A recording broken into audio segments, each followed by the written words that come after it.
Olá, sejam bem-vindos ao Visão Jurídica. Meu nome é Jaqueline Pinheiro, sou advogada, estou como presidente da Comissão de Direito Penal da OAB de Franco da Rocha, sou coautora do livro Elas no Direito e hoje eu tenho a honra de receber a doutora Janes Nathalie. Doutora, muito obrigada por ter aceitado esse convite, seja muito bem-vinda. Obrigada, Jaque. Olá a todos. É um prazer estar aqui com você. Tenho certeza que o nosso papo vai ser muito agradável e com muito propósito. Muito obrigada mais uma vez. Eu gostaria, doutora, que você se apresentasse, contasse para nós a sua experiência, suas qualificações, que são muitas. E olha só, gente, é uma profissional de excelência, tem muito para dividir aqui conosco. Bom, eu me chamo Janes, sou advogada especialista em gestão de negócios jurídicos, pós-graduada em Direito Imobiliário, entre outras qualificações. Hoje, o meu forte na advocacia é as locações e também o direito de família. Eu ajudo mulheres a resguardar o seu patrimônio e a enfrentar o processo de divórcio, guarda, pensão, entre outros assuntos, Jaque. Isso é muito bacana, justamente agora no mês das mulheres, nós falarmos um pouco mais direcionadas a elas, né? Mulheres fortes, mulheres de múltiplos papéis. E, inclusive, a doutora está como coordenadora de comissões da OAB de Franco da Rocha.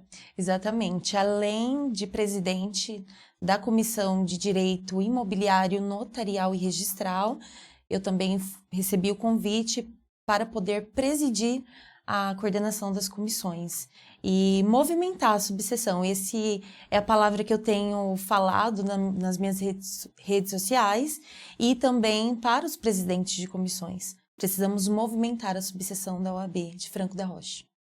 E vamos voltar um pouquinho no tempo, doutora? Com tantas qualificações, sendo hoje uma mulher que inspira muitas outras, né? Unindo a advocacia, um desafio enorme que se tem, né? Já por ser mulher, por ter tantos papéis.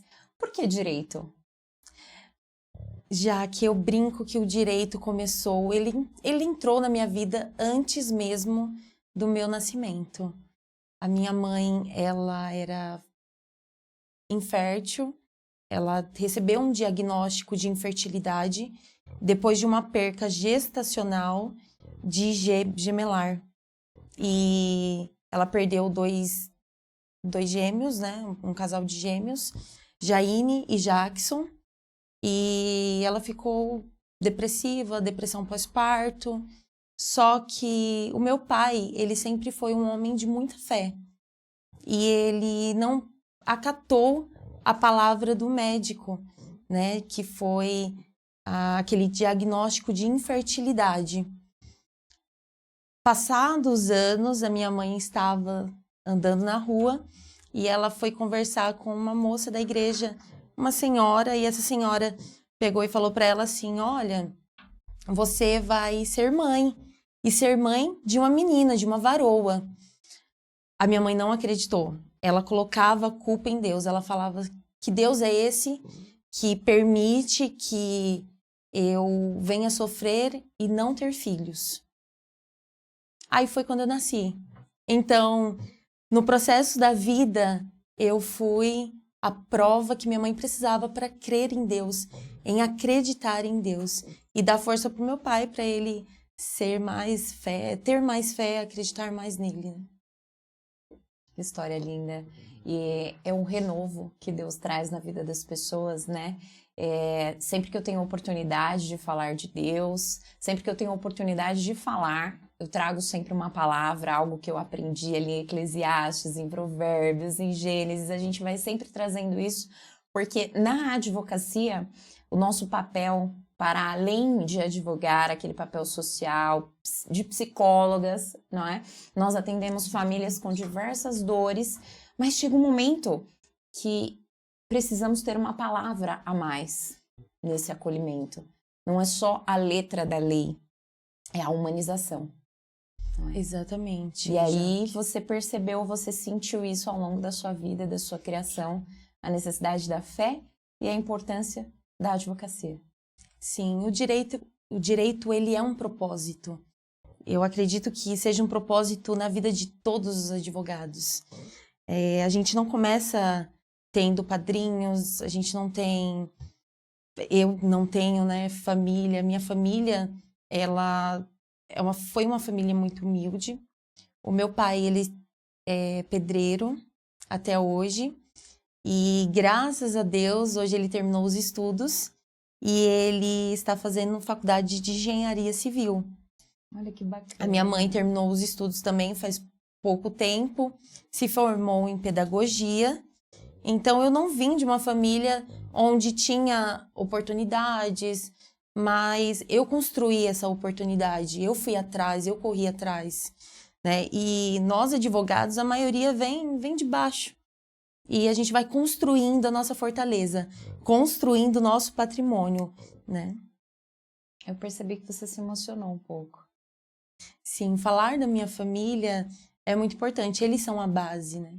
E hoje eu sou casada e eu casei com alguém que me fez crescer, me elevou, sabe? O nível tanto espiritual quanto também material, financeiramente. A gente cresce juntos.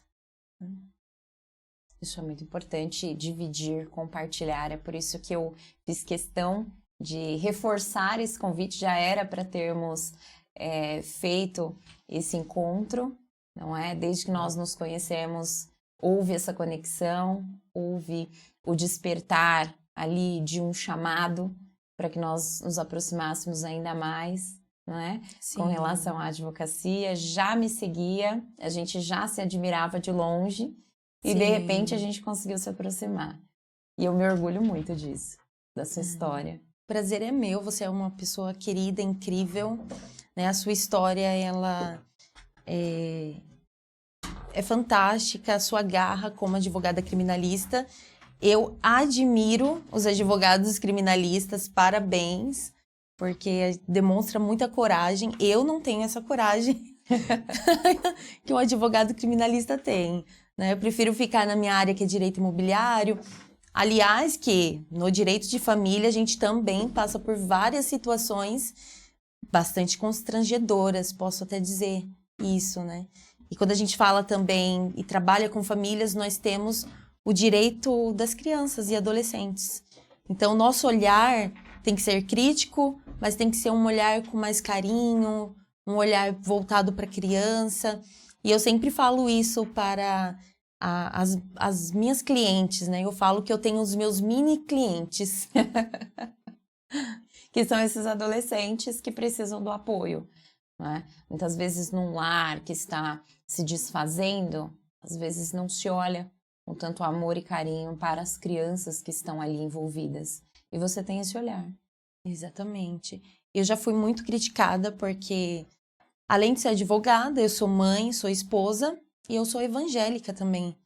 Então, eu gosto muito de trazer a minha fé para o meu trabalho, para a minha família, para o meu cotidiano. E eu já fui muito criticada no meio cristão por realizar divórcios. E aí entra o direito das mulheres, entra o olhar com um carinho especial para as mulheres. Porque a gente vê nas igrejas, as igrejas acobertando estupro, violência contra a mulher. Às vezes o agressor, ele está dentro da igreja, aos olhos de todos, fazendo o serviço ali, né? Fazendo a obra de Deus. Mas quando chega em casa, desculpa a palavra, mas é o próprio diabo em pessoa, né? Sim. E é muito importante esse ponto também, porque quem está nos acompanhando agora pode estar vivendo isso dentro do seu lar. E é importante ouvir de quem está dentro da igreja e conhece a palavra e que muitas vezes é dividida de uma forma que você precisa aceitar aquilo que você está passando, aquela violência, porque é o tempo de você passar por aquela violência, é um aprendizado. Você não pode sair daquele ambiente, você não pode pedir socorro, que você estará cometendo um pecado, né? Que você não entrará no céu. E como que é isso, doutora? Como que você vê essa conduta vamos dizer assim, que também é uma violência psicológica. Sim. De um pastor, de um irmão, enfim, que pregue isso, que leve isso para dentro da igreja. Como que você vê essa situação? Nós temos já aqui na igreja chamado abuso religioso, né?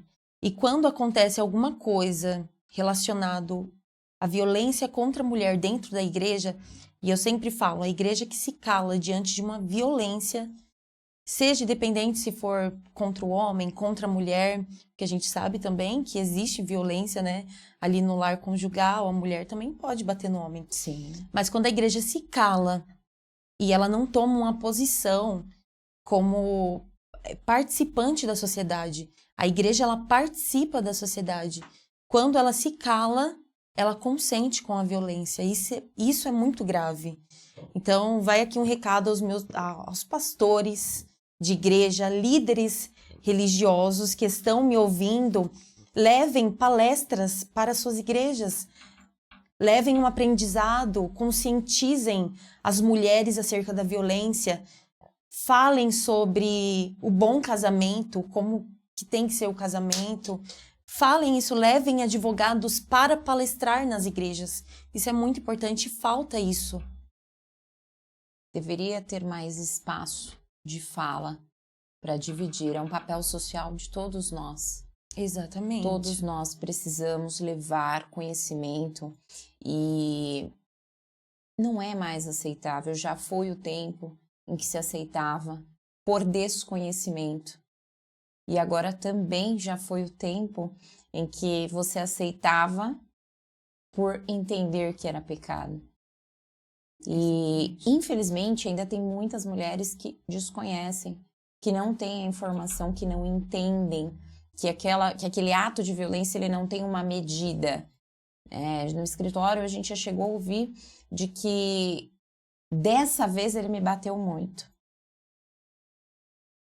Dessa vez ele me bateu muito, então eu resolvi falar e pedir ajuda porque eu achei que eu ia morrer. Essa foi a fala. Então, existe um certo ponto permissivo.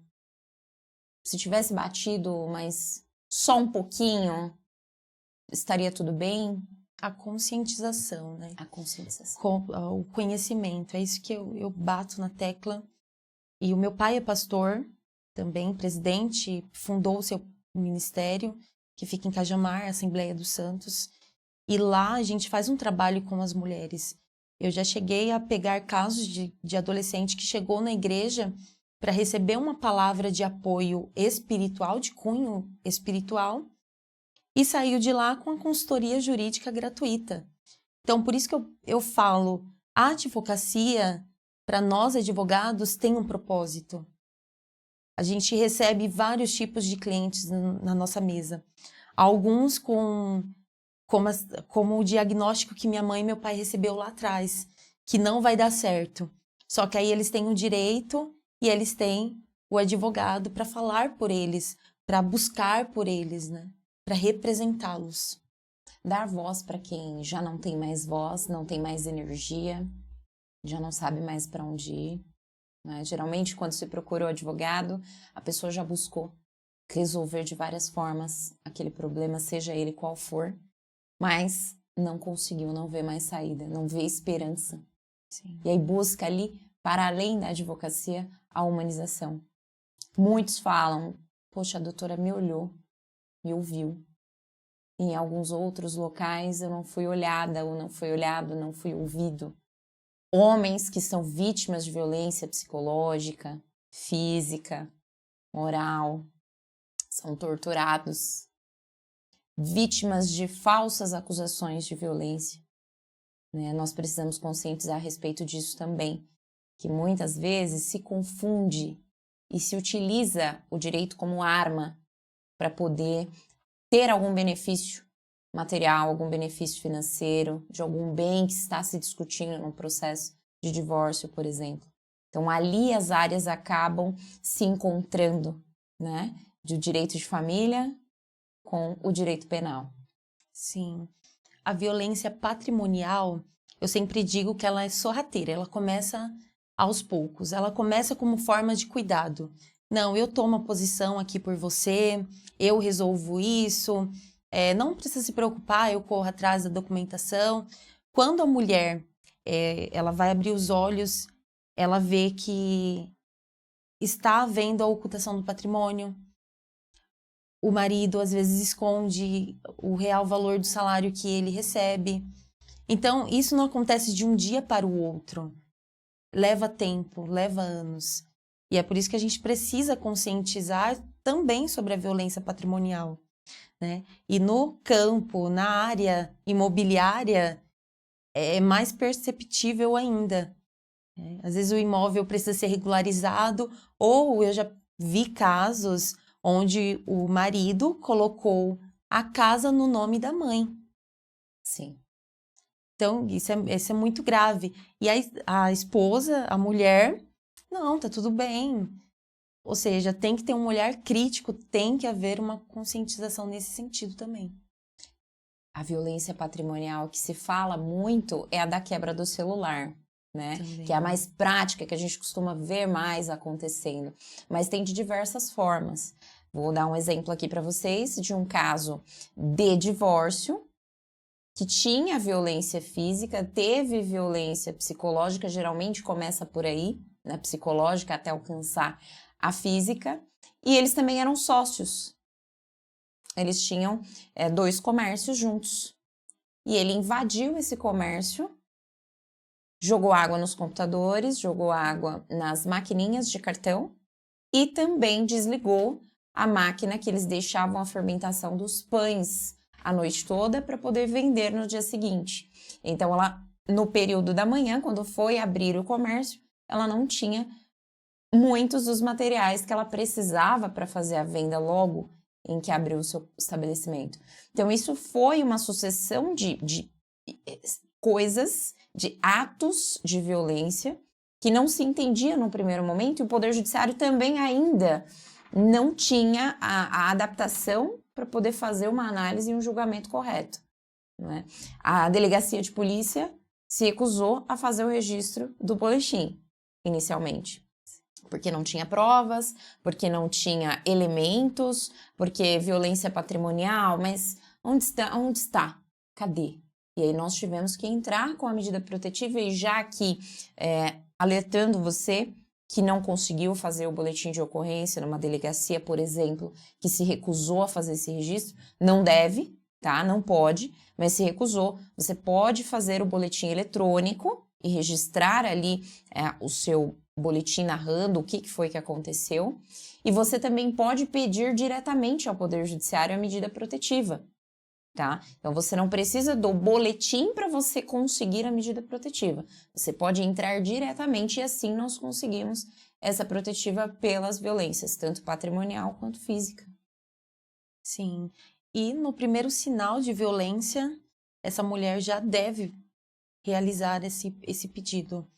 E isso é muito, muito grave e é muito triste ver uma mulher que já está vendo sinais da violência, né? Começou com um xingamento, começou igual, teve um caso esses dias a qual eu acompanhei, ele anteriormente pegou, riscou o fósforo e colocou fogo no guarda-roupa. Entre outros tipos de sinais, de sentimento de posse, também de ir ao trabalho da vítima, de não deixar ela sair de casa, de controlar ela, com quem ela está, com quem ela deve andar. Então, ao menor sinal, mulher, você deve procurar o judiciário, procurar um advogado da sua confiança e requerer essa medida protetiva. E muitas mulheres, Jaque, quando chegam na nossa mesa, a única preocupação delas são os filhos. E elas suportam e toleram por causa dos filhos. E isso acontece muito na igreja também. Muito. Foi casos assim de pessoas que terminou o culto, de mulheres, e em uma simples conversa, mas por que você não separa? Toma uma decisão. Dentro da igreja, isso. Motivando o divórcio. entre aspas, né? Mas ela vai falar, como que eu vou viver? Se é ele quem sustenta a casa. Então é muito complicado, muito complicado. Só que há meios, né, de se sair dessa situação. E uma coisa que eu falo para as minhas clientes: você vai voltar a sorrir, você vai ser feliz, você merece alguém que esteja do seu lado, que te valorize, que coloque você para cima, porque casamento é isso.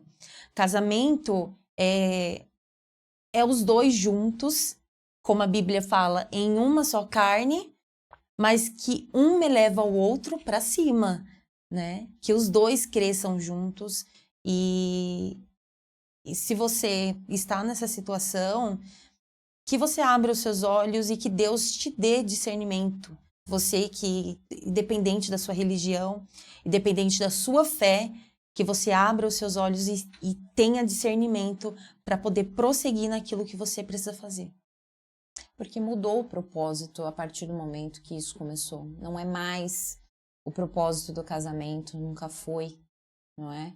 E aí a busca participar em palestras, em orientações, pedir no seu estabelecimento, na sua igreja, como a doutora mencionou aqui, essas dicas, né, que a gente coloca aqui no nosso canal, que a gente divulga no nosso perfil todos os dias, né? Nós temos visto no noticiário que, infelizmente, muitas mulheres não tiveram a chance, não estão mais aqui, não vão mais sorrir, porque elas não buscaram, porque elas não pediram.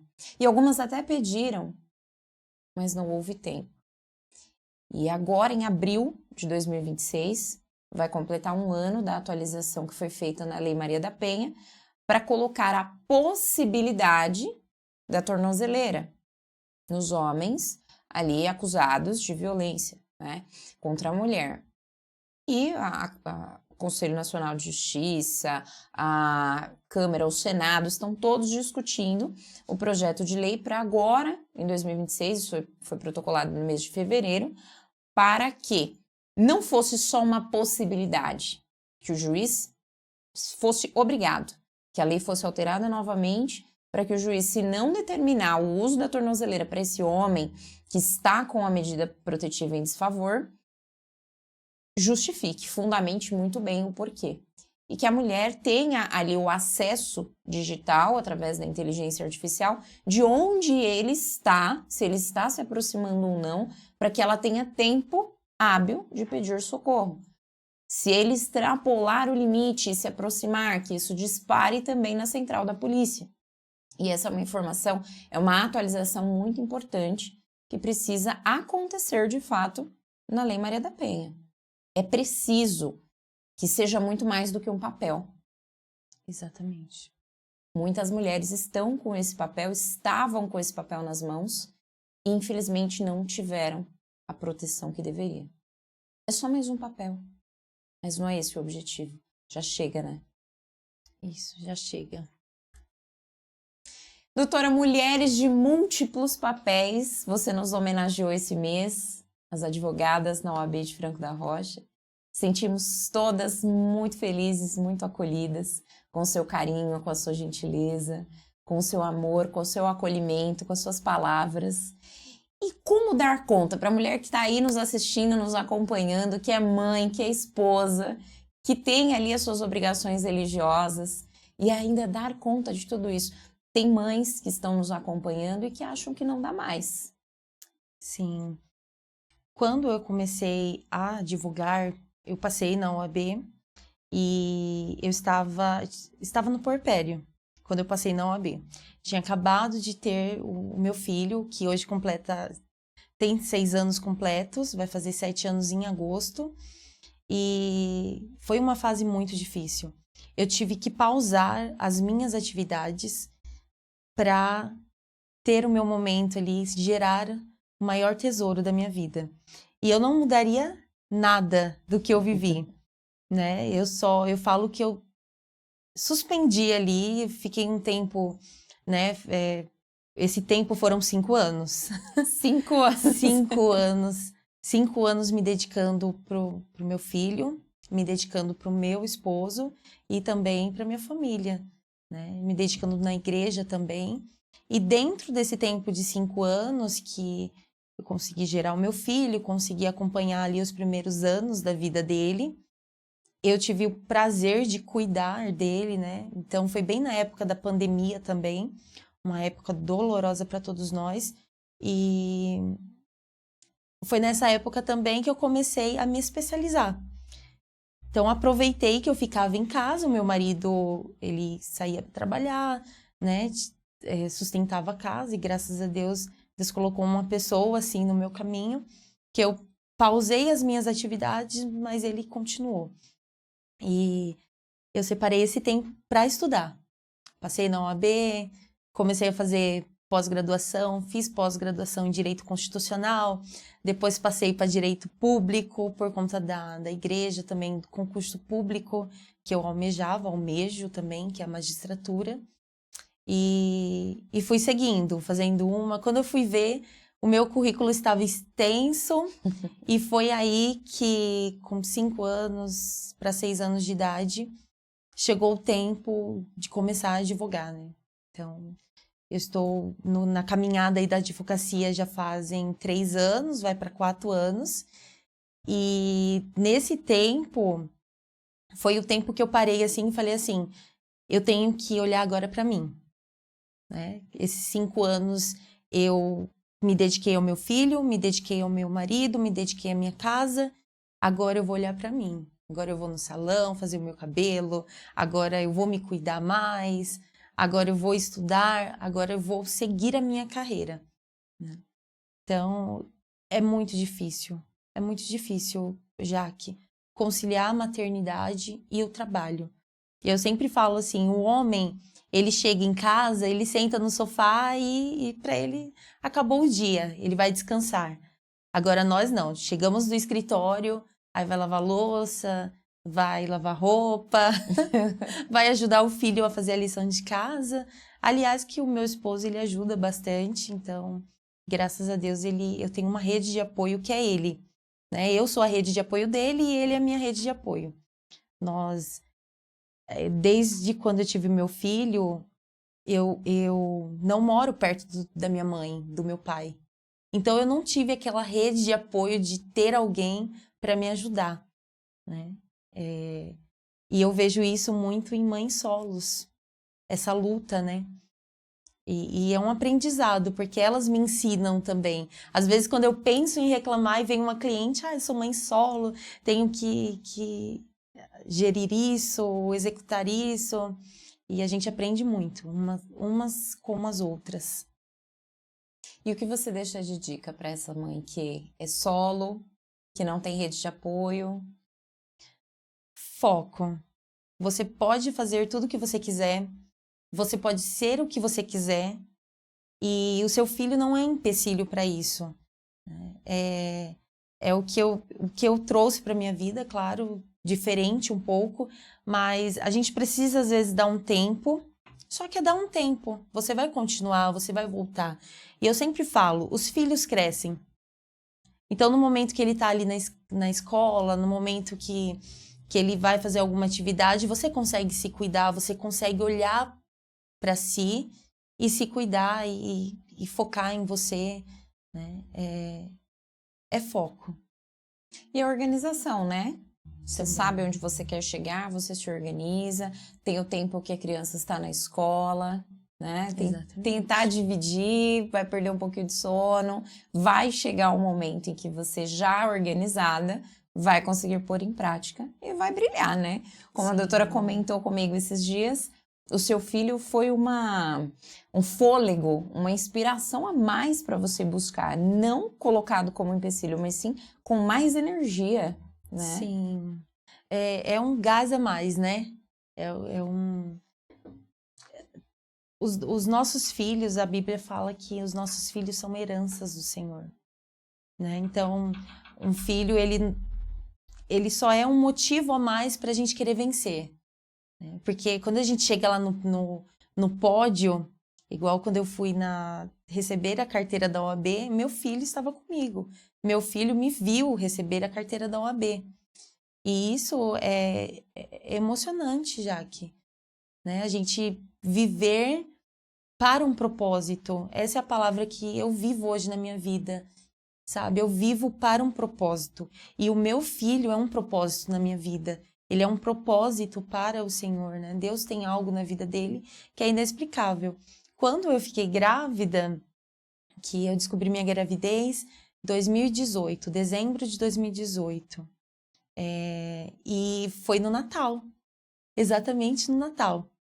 Eu estava sentindo alguns sintomas ali, aí o meu esposo foi, comprou o teste, e quando eu fiz o teste, que deu os 2 pontinhos, confesso, eu chorei, eu desabei, eu falei, eu não quero ter filhos. Eu tinha esse sentimento de não querer ter filhos. E até hoje eu penso assim, como que eu, né, uma menina que começou a faculdade lá com 17 anos de idade, a mãe teve que assinar autorização para fazer a matrícula, se formou com 23 anos, tem a capacidade de ser mãe. E eu falo que eu não nasci para ser mãe, não nasci, Jaque. Eu aprendo a ser mãe do Theo, sabe, todos os dias. Porque, como eu disse no evento, o Theo, é Theo Valentim, o nome dele. Significa Deus é valente. A gente colocou esse nome para glorificar o nome de Deus, né? Deus, ele é tudo na nossa vida. E ele tem uma personalidade muito forte, o Theo. Muito forte. Ele se sente um Deus mesmo. E por ter essa personalidade forte, também me ensina. Porque eu sempre fui muito retraída. Na minha adolescência, eu fui uma pessoa que deixava as pessoas darem a opinião por mim. Eu acatava muito o que as pessoas falavam e acho que o mais grave que eu olho para trás e eu falo assim, nossa, eu deveria me posicionar em várias situações, porque eu precisava da aprovação das outras pessoas. Eu necessitava da aprovação de alguém. Então, quando eu ia fazer qualquer coisa, eu era aquela pessoa, será que tá bom? Será que é isso? O que você achou? Eu não tinha uma opinião própria. Então, o Theo, ele me ensina a cada dia ter uma firmeza, atender os meus clientes com firmeza. Ou seja, ser mãe complementa também a minha profissão hoje. Com esse mundo que a gente tem visto cada vez mais violento, cada vez mais jovens se perdendo, né? E você falando com tanto carinho que pegou todos esses anos, dedicou, que dedica, que aprende com ele, um menino, daqui a pouco um homem. Qual é o maior legado assim que você quer deixar, que você tem já plantado com ele? Olha, acredito que seja persistência. Eu, desde pequena, eu nasci, eu sempre falo isso, eu nasci já sabendo o que eu queria ser. E o Theo é a mesma coisa. Eu lembro já que com 6 anos, 7 anos de idade, eu pegava o martelo de construção do meu pai e eu tentava imitar aqueles filmes americanos de juiz. Eu batia no chão, batia na mesa, falando que eu era juíza. A minha brincadeira era mexer com papéis de escritórios. Eu tinha minha bolsa, minha mala, nada diferente de hoje, né? E desde os meus 6, 7 anos de idade, que eu me lembro, eu já sabia que... Eu falava assim, eu vou fazer advocacia.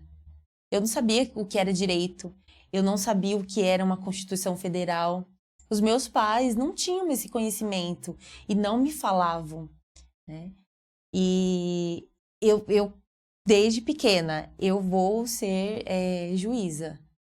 Eu quero ser juíza.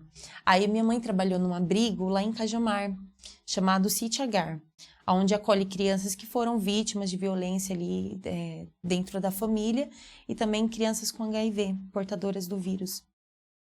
E a minha mãe, ela era cuidadora e ela participava de bastante palestras ali com a Adriana Nolasco. Na época, hoje já falecida, uma querida, que foi também que assinou o meu estágio da faculdade no Fórum de Cajamar.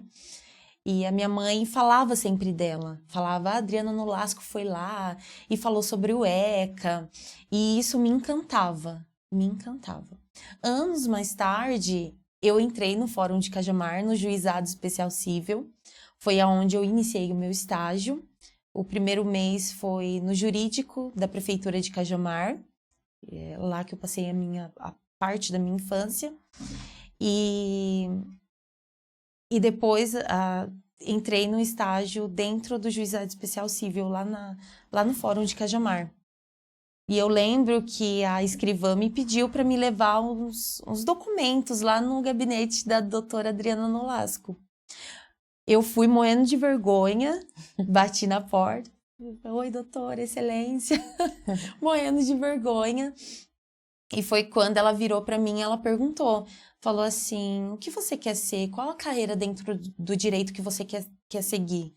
E eu falei assim, eu quero seguir a magistratura.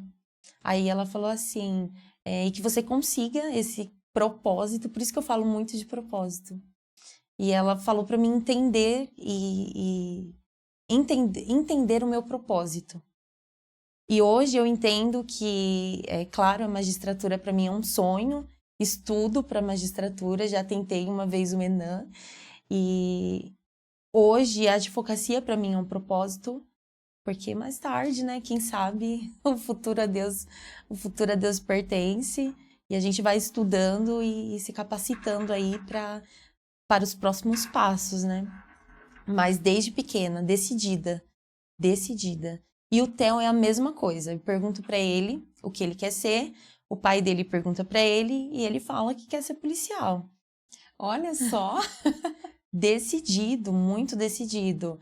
A gente está tentando mudar, talvez, a medicina, mas ele se posiciona sobre a polícia militar. Sensacional. 6 anos de idade, 6 já anos, sabe o mesma que quer. idade. Determinado, olha só, muito bem. Temos aqui uma juíza, então. Olha aí, produção. Ué? Temos aqui uma futura juíza, já está profetizado. Amém. E a jovem advocacia, que tanto busca amparo, busca socorro, não é? Porque muitas vezes a faculdade não te prepara para o embate, para a oratória, a timidez, né? Para o profissional que precisa se expor o tempo todo, dar voz ao problema e trazer a solução daquelas pessoas que confiam, né, no profissional. Eu queria que a doutora falasse um pouquinho sobre a jovem advocacia. Falar do jovem advogado é especial, né? Porque os primeiros anos da advocacia são muito difíceis. É muito difícil. A gente prospectar clientes, se posicionar diante de uma audiência. Nossa, eu tremia as pernas. A primeira audiência. A mão fica gelada. A audiência de conciliação na frente de um desembargador. Foi assim a experiência que eu tive no começo e até hoje eu falo como que eu consegui, né? Porque realmente, já que a faculdade ela é muito crua no assunto de matérias ali, o que ensina para os bacharéis em direito, né?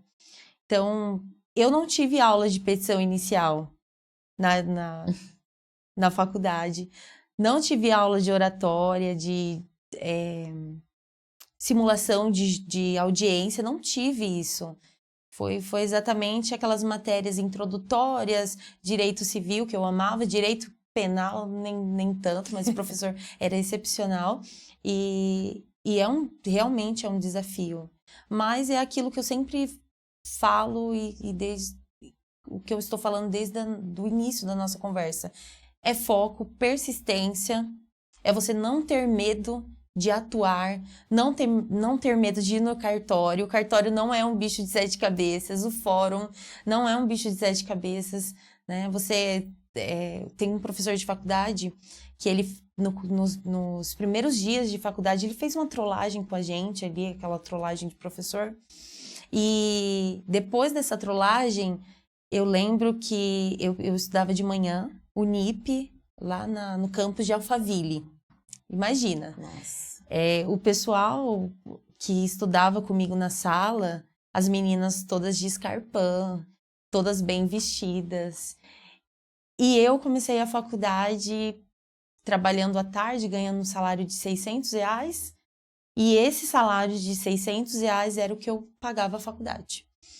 E eu lembro já que eu estava com uma sapatilha, não sei se você lembra, mas aquela sapatilha de plástico em formato de renda, era a única que eu tinha. E de tanto usar e com o calor do asfalto, aquela sapatilha, ela soltou e o meu dedão foi para frente. E eu lembro que eu cheguei na sala de aula e eu fiz assim, ó, que eu coloquei o pé dentro da mesa mesmo. E eu olhava para frente, as meninas todas de escarpão vermelho, preto. E eu senti muita vergonha, foi muito constrangedor, né? Aí depois que eu me formei, quase que eu não termino a faculdade. Foi um desafio muito grande, porque a parcela chegou passados R$1.000 e eu recebia R$600. Então não dava para pagar. Foi quando eu fui atrás do FIES. Eu tinha feito o Enem, tirei 844, 46 pontos, uma boa pontuação. Sim. Só que eu não fui inteligente o suficiente para poder me inscrever ali no ProUni. Até me inscrevi, mas como eu sempre sonhei muito grande, eu me inscrevi nas faculdades de Direito com a nota de corte maior e minha nota não foi suficiente. Sim. Então, eu consegui o FIES, financiamento estudantil, consegui financiar 100% e eles me devolveram um valor que eu paguei de 1 ano de faculdade e foi com esse valor que meu pai bateu a laje da casa dele e abençoei ele de certa maneira. Amém. Mas foi um desafio muito grande, porque vem aquela insegurança, será que eu vou terminar a faculdade? E depois que termina a faculdade, vem a questão do início da carreira. E agora, o que eu vou fazer? Aí tem aqueles clientes que perguntam assim, doutora, onde fica seu escritório? Aí a gente trabalha home office, né? Aí você explica para o cliente, né? Eu trabalho home office, a gente faz uma videochamada e a gente usa a técnica de oratória, né? Que a gente tem que pagar por fora, que a faculdade não ensina. E a gente tenta meio que ludibriar o cliente. Não, vamos fazer uma videochamada, porque aí você vai conversar comigo, né? Enfim, a gente explica o caso. Só que tem clientes que veem muito a questão da imagem do advogado, né? Do escritório, em ir pessoalmente. E ainda mais com essa questão de golpe hoje, do falso advogado.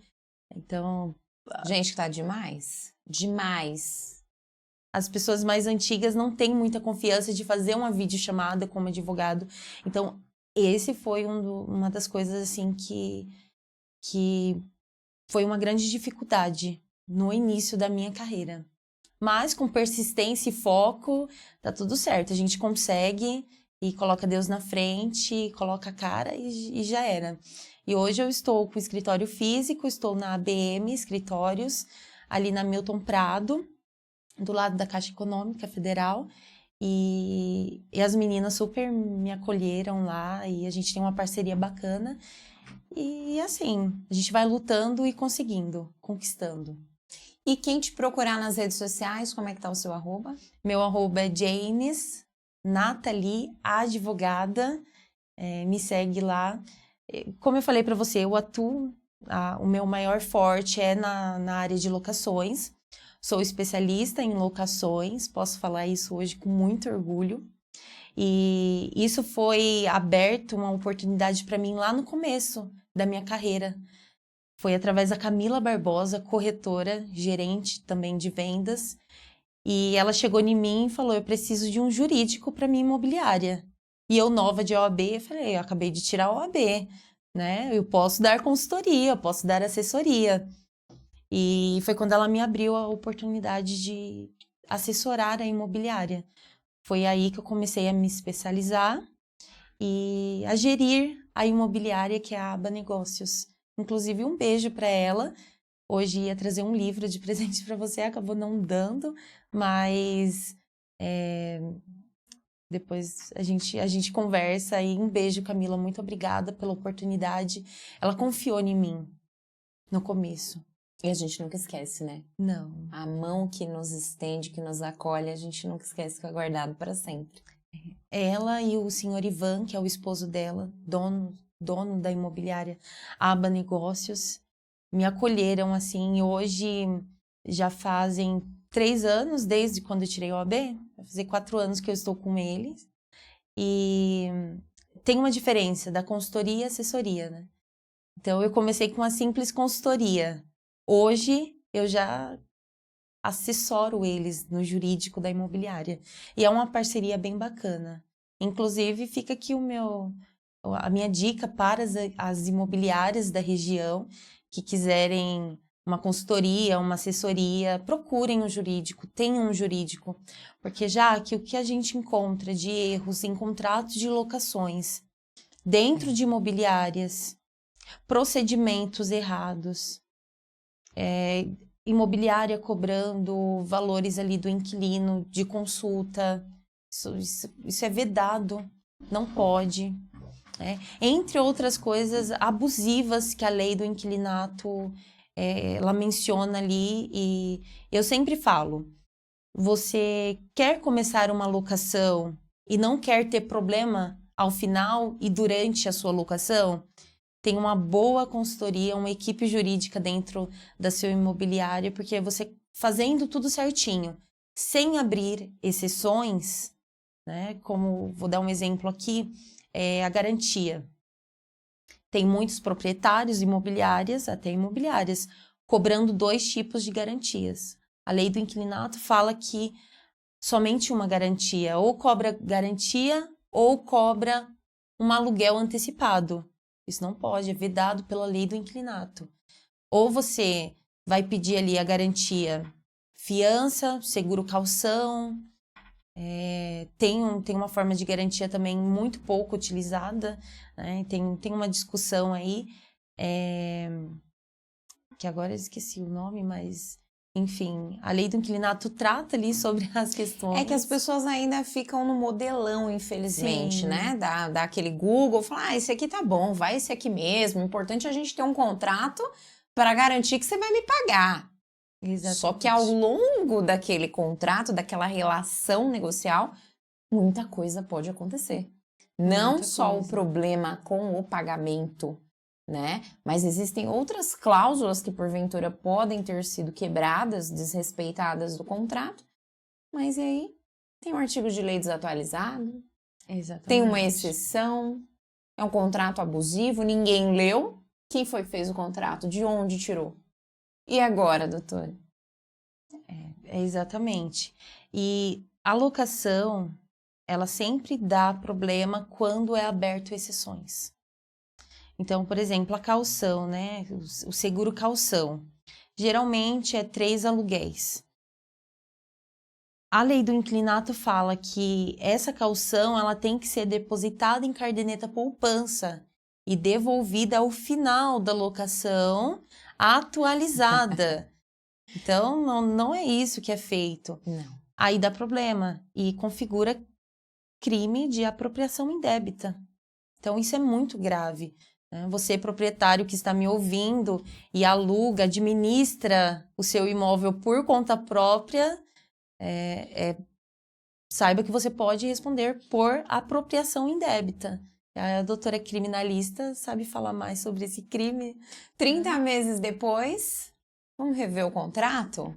Mas peraí, eu não te dei 3 meses de aluguel? Mas onde que tá esse dia? Não, você não me deu, você tem que sair. Doutora, eu tenho que sair antes, eu tenho que sair depois. O que aconteceu com esse dinheiro? Ninguém sabe, ninguém viu. Poupança? De forma alguma. Exatamente.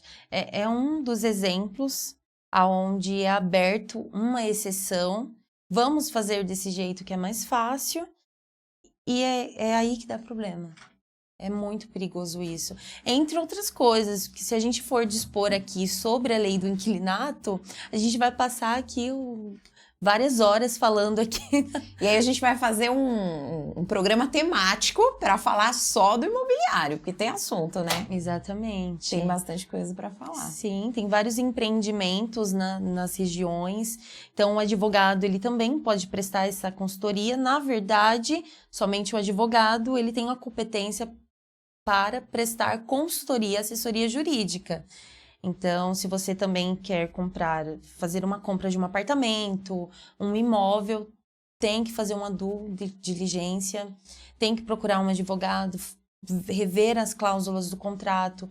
Se for contrato de incorporação, comprar direto com a incorporadora, também dá muito problema, dá rescisão contratual, distrato. Então, para você não ter esse tipo de problema, se consulta com um advogado, paga consultoria e você vai economizar muito. Com toda certeza. E agora, caminhando para o final, tá muito boa a nossa conversa aqui, o nosso assunto tá excelente, poderíamos ficar aqui horas e horas, com tranquilidade, né, doutora? Tá gostoso, não tá? Sim, passou muito rápido. Muito rápido, mas eu não posso deixar de falar com você. Vem cá, produção, corta pra mim. Vamos lá, que agora o assunto é sério, é seríssimo. Nós estamos vivendo a era do golpe do falso advogado. E, infelizmente, eles estão ultrapassando aquelas mensagens padronizadas dizendo que causa ganha, nós ganhamos o seu processo. E, inclusive, avançando para a falsa audiência.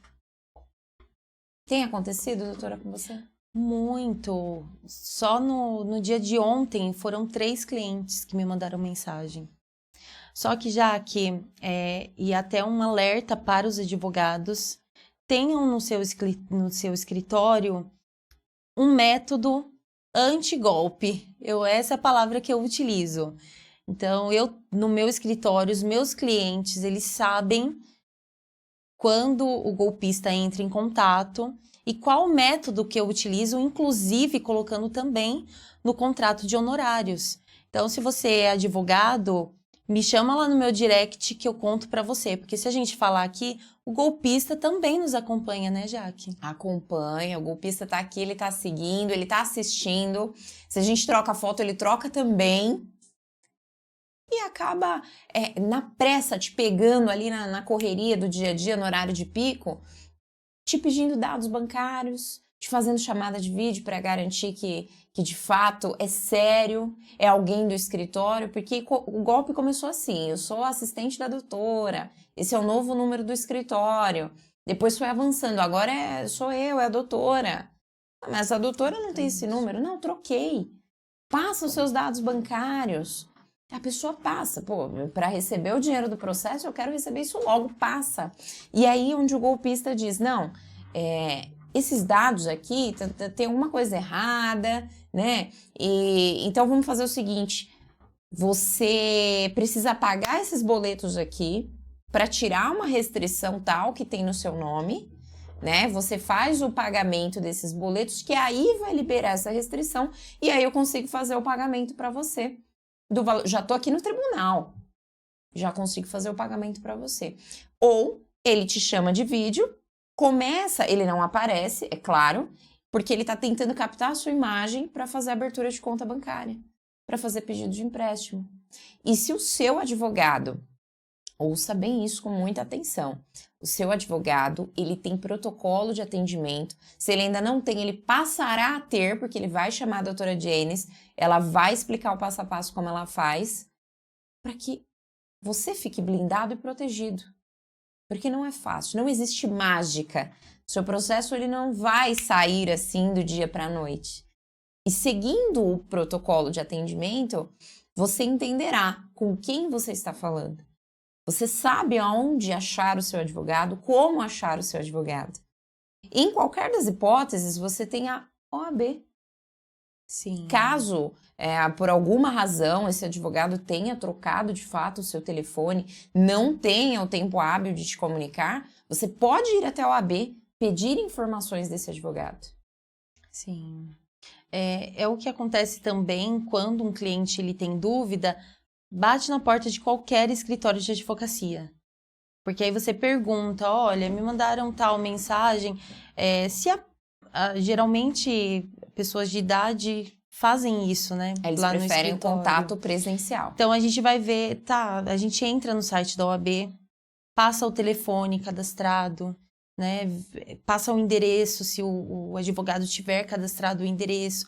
Olha, procura o advogado. Então, essa orientação, se você, que é cliente, e tem dúvidas e não consegue achar o seu advogado, bate em qualquer porta de advocacia, ou vai lá na OAB, ou vai no fórum onde está o seu processo e vê se realmente é aquilo que estão falando.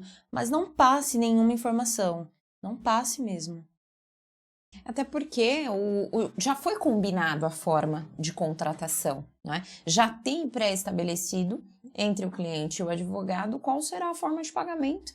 Como será negociado isso? E você, jovem advogado, coloque no seu contrato, não é? Muitas vezes existe um percentual de êxito negociado e como é que será feito o procedimento para o repasse desse percentual de êxito? Isso também é uma forma, entre você e o cliente, de se estabelecer previamente como é que vai ficar aquela questão do êxito. Então, não existe mágica e nada fora dos padrões que estão protocolados, negociados e ajustados com o seu advogado. Desconfie, não caia no golpe do falso advogado. Fique atento sempre a cada detalhe. E um recado também para os golpistas, né, doutora? Que está aí nos assistindo, também está acompanhando, nós não sabemos. Tem um recadinho para você. Olha, eu vou te pegar. Já fizemos o boletim de ocorrência, né? A gente sabe que às vezes não adianta muito. Já foi presa uma quadrilha, mas acredito que seja várias pessoas, né? Então, presta atenção. Se a justiça da terra não funcionar, a justiça divina te pega. Exatamente. E os nossos colegas policiais, a Polícia Civil está fazendo um brilhante trabalho, né, de várias cidades. É uma operação policial que está acontecendo para poder prender você que está aí tentando destruir a vida do advogado, tentando destruir a vida de pessoas humildes que estão buscando socorro no Poder Judiciário, e isso não ficará impune. Você responderá por isso. Passe o tempo que passar. Nós vamos te achar. E para finalizar, doutora, eu gostaria, agora que já batemos esse papo incrível, já conscientizamos as mulheres, já conscientizamos a advocacia, eu queria que você deixasse um recado para as pessoas que estão nos acompanhando. O meu recado é sobre propósito. Perguntar qual o propósito que você tem de vida. O meu propósito hoje eu entendi. Como eu falei aqui, desde o meu nascimento eu já sei que eu vim a este mundo por algum propósito, né? Então, você que se sente triste, talvez esteja em depressão, talvez você, mulher, que está desanimada em relação à sua profissão, acredite. Acredite, porque é como um ditado onde a gente ouve muito isso. A roda gira, né? Ela gira para baixo e ela também gira para cima. Então, hoje você pode estar lá embaixo, desanimada, triste, cabisbaixa, mas saiba que um dia você estará no pódio, recebendo a sua carteira da OAB, sendo bem-sucedida na sua profissão, e é isso. Deus vai te abençoar e muitas bênçãos irão vir. É isso. Doutora, muito obrigada mais uma vez por ter aceitado esse convite, por ter nos brindado com tantas informações maravilhosas. Foi uma aula para mim. Eu que agradeço, Jaque. Muito obrigada pelo convite. Conte comigo. Obrigada. E eu quero agradecer a você que ficou conosco até o final. Não se esqueça de se inscrever no canal. Curte, comenta, compartilha. Segue a doutora Jenes nas redes sociais. Segue também lá o nosso @advogada_Pinheiro e também a nossa grande produção que está aqui. Eu deixo o meu agradecimento e deixo aqui @quebrada sem limites. Vamos que vamos. Não se esqueça, hein? Semana que vem tem mais. Um beijo.